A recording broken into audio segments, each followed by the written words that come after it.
Hi guys, my name is Tom Allen and this is my first ever film review. I hope fingers crossed it goes okay. With that said, I'm going to be reviewing Alpha and Omega.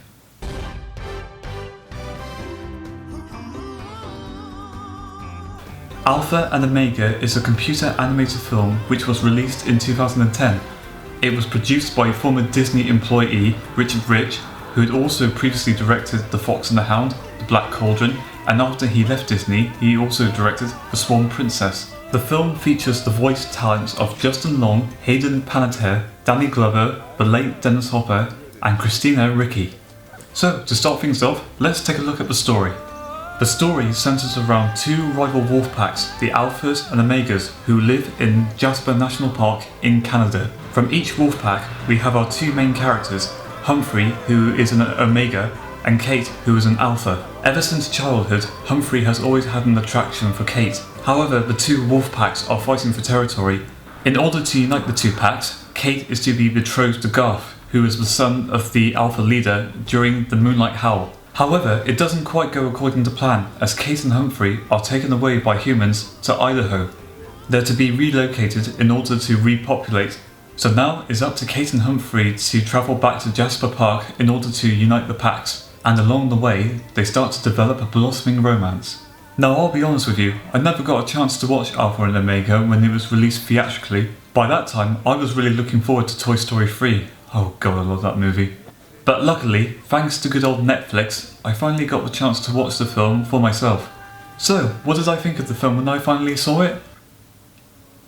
Not very good, I'm afraid. Don't get me wrong, if you enjoyed the film, fantastic, more power to you, and I'm also really glad that you see something in it that I don't. It just didn't really do anything for me personally, but to be fair, I'll take a look at what was good and what wasn't so good about the film. My biggest problem with the film was that I just thought that the story was just completely predictable. It really is a story that's been done to death so many times. I kept thinking to myself, it's pretty much Romeo and Juliet, but with wolves. Beat by beat, you could already tell what was going to happen. We already know that Kate and Humphrey are going to get together and ultimately fall in love. There wasn't any exciting twists or turns or trying to add something new or different. Another thing which I really didn't like about this film was our male lead, Humphrey. I didn't find his character to be particularly interesting, and I thought he could be a little bit annoying at times.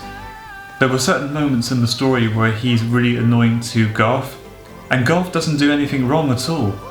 I could kind of understand if Garth was a jerk, and maybe he kind of deserved it to be called those names like Barth, which is a silly name anyway. Most of the time, I kept thinking to myself, what on earth does Kate see in him? Which then brings me on to the next main character, Kate.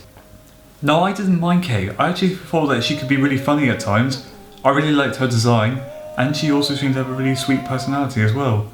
In some ways I felt for her a little bit because I thought at times Humphrey could be pretty annoying. I wish that the romance had taken its time a little bit more and just didn't feel very forced. It just felt like that they were meant to be together because the script said so, and it didn't give us really enough reasons for why they should be together. And the other thing that I really didn't like about the film over was that I didn't think it was particularly funny. In some places there are a few crude jokes which I'm not particularly fond of. To me, they just felt very forced and just didn't really make me chuckle all that much. I don't want to be too hard on the film because I know that making an animated feature film takes so much time and so much effort into it.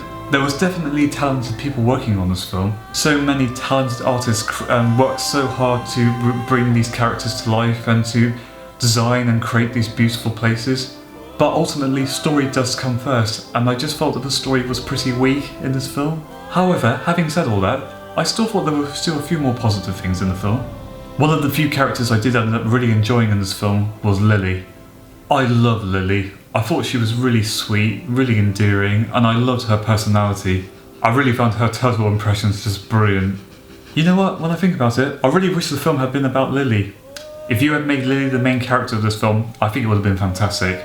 Guys, instead of making Alpha and Omega sequels, please make a Lily movie because she deserves it. She is by far the best character. And to be honest with you, I actually didn't mind the two comic reliefs, Paddy and Marcel, the Canadian goose and the duck. While they're not the best comic relief and at times they can be a little bit annoying, they still did manage to get a little bit of a chuckle out of me from time to time.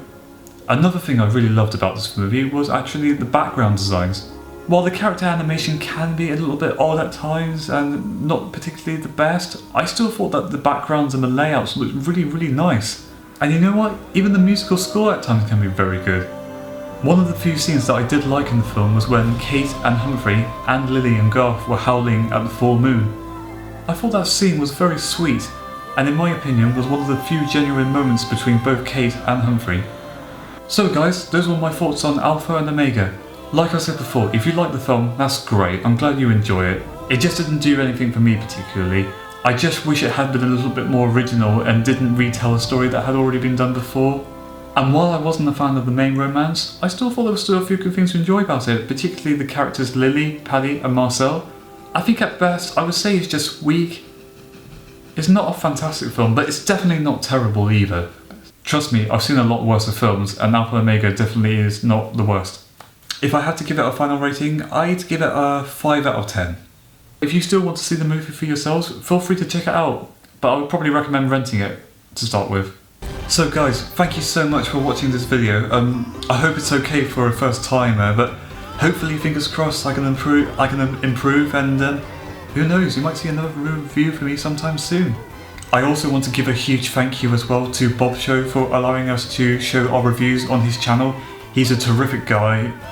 So that guys, that's pretty much it now. I'll be signing off now, and thank you so much for watching, and take care. Oh, by the way, I never knew wolves could get on their own hind legs and sing and dance. God, who knew? Who knew?